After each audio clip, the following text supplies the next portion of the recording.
मेरा नाम डॉक्टर फरहाद अली है। मैं कंसल्टेंट न्यूरोसर्जन हूँ, असिस्टेंट प्रोफेसर डा university of health sciences Karachi, और मेरी प्राइवेट प्रैक्टिस है Altamash general hospital Clifton block 1 में। यहाँ पे पीर जुमेरात और हफ्ते को बैठता हूँ 6 से 8 बजे तक। टॉपिक ऑफ डिस्कशन मेरा है आज मेनिंजोमास प्राइमरी ब्रेन ट्यूमर्स, जो more than 30% of the population में होते हैं प्राइमरी ब्रेन ट्यूमर्स में। सो ये अराइज हो रहे होते हैं, these are the abnormal growth of the cells. जो मेनिंजेस होती हैं, कवरिंग होती है, रेटिनॉइड होती है जो ब्रेन के ऊपर होती है, वहाँ से अराइज होती है और बंच ऑफ सेल्स मिलके एक ट्यूमर बना रहे होते हैं।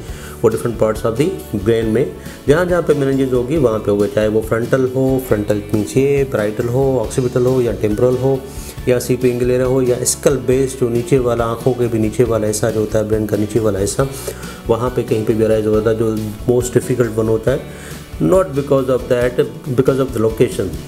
तो वो बहुत डिफ़िकल्ट होते हैं सर्जिकल एक्सिशन में भी उनकी। सो इनकी पहले तो ये है कि तशखीस पहले भी बता चुका हूँ, बहुत सारे वीडियोस में बता चुका हूँ। तशखीस के लिए हमारा पहले तो आपको डॉक्टर के पास जाना पड़ेगा, न्यूरोलॉजिस्ट हो, न्यूरोफिजिशियन हो, या साथ साथ में आपके कोई फिजिशियंस हो, उनके पास जाएँ, अपनी तशखीस करवाएँ। सिम्टम्स जो मोस्ट कॉमन हो रहे होते हैं इनमें सेम है, कैलकुलेटेड होते हैं। फ्रंटल में अगर होगा तो आपको एजिटेशन होगी, एग्रेसिव बिहेवियर होगा, यूरिनरी इनकॉन्टिनेंस होगी, साथ साथ में आपको कपड़े पहनने में दुश्वारी होगी, आपको राइट लेफ्ट डिसोसिएशन में आपको प्रॉब्लम होगा। पैराइटल की अगर हम देखें तो वीकनेस हो सकती है, राइट लेफ्ट डिसोसिएशन हो सकती है, कपड़े पहनने में दुश्वारी होगी, और समटाइम्स जो है वो विजन में प्रॉब्लम होगी, फिट्स होंगे, एलिसिनेशंस होंगी आपको।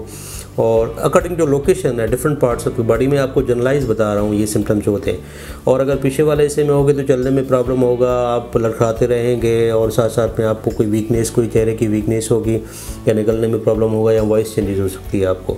अगर स्पाइनल कॉर्ड में होगा, स्पाइनल कॉर्ड के कवरिंग में होगा, तो वहाँ पे कंप्रेसिव सिम्टम्स आएंगे, जिसकी वजह से नमनेस हो सकती है, वीकनेस हो सकती है किसी भी पार्ट की आपकी, चाहे वो लेग की, अगर सर्वाइकल है तो अपर लिम्ब से लेकर नीचे वाले हिस्सों में आपकी कमज़ोरी हो सकती है, थोरेसिक है तो आपके नीचे वाले हिस्सों में, और यूरिनरी सिम्टम्स आपको आ सकते हैं। ठीक है, तो आप इसकी इन्वेस्टिगेशन है, सिटी स्कैन है, हमारा ये मोस्ट कॉमन है, हर जगह पे है, पाकिस्तान के हर हिस्से में है, सिंध के हर हिस्से में है।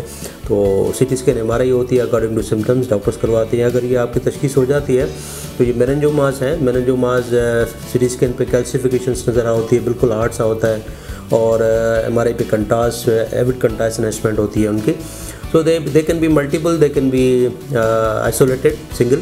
So depending on that, size को हम देखते हैं, साइज़ लेस दैन 3 सेंटीमीटर है तो हम उनको कुछ नहीं करते, ऑब्जर्व करते हैं। They are very slow growing tumours, और ट्रीटमेंट पे हम रखते हैं उनको। अगर फिट्स हो रहे होते हैं तो उनको मेडिकेशन देते हैं। If they are control then we will continue that medication, अगर नहीं तो फिर हम सर्जिकल की तरफ जाते हैं। आइसोलेटेड है, मोर देन 3 सेंटीमीटर है, असेसेबल है, we can go for the surgery हम करेंगे उनकी, और सर्जरी से निकाल देते हैं।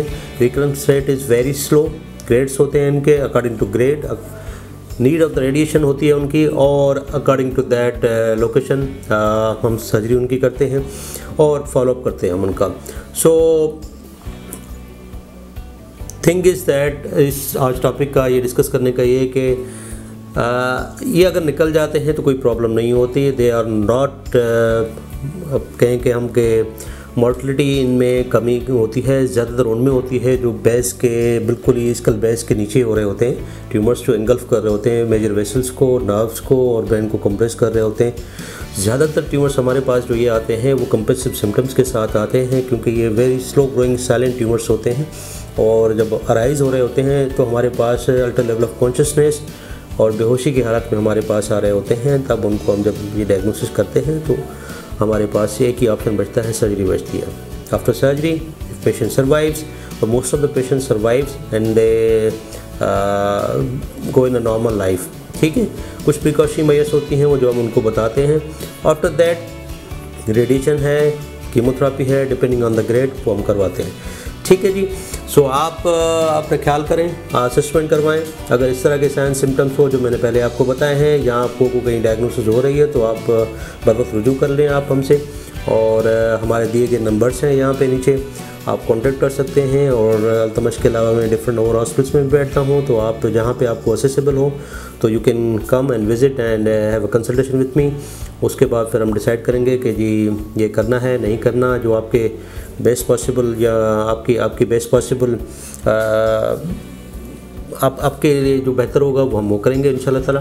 और आप अपनी अच्छी ज़िंदगी गुजारेंगे। ठीक है जी, थैंक यू सो मच।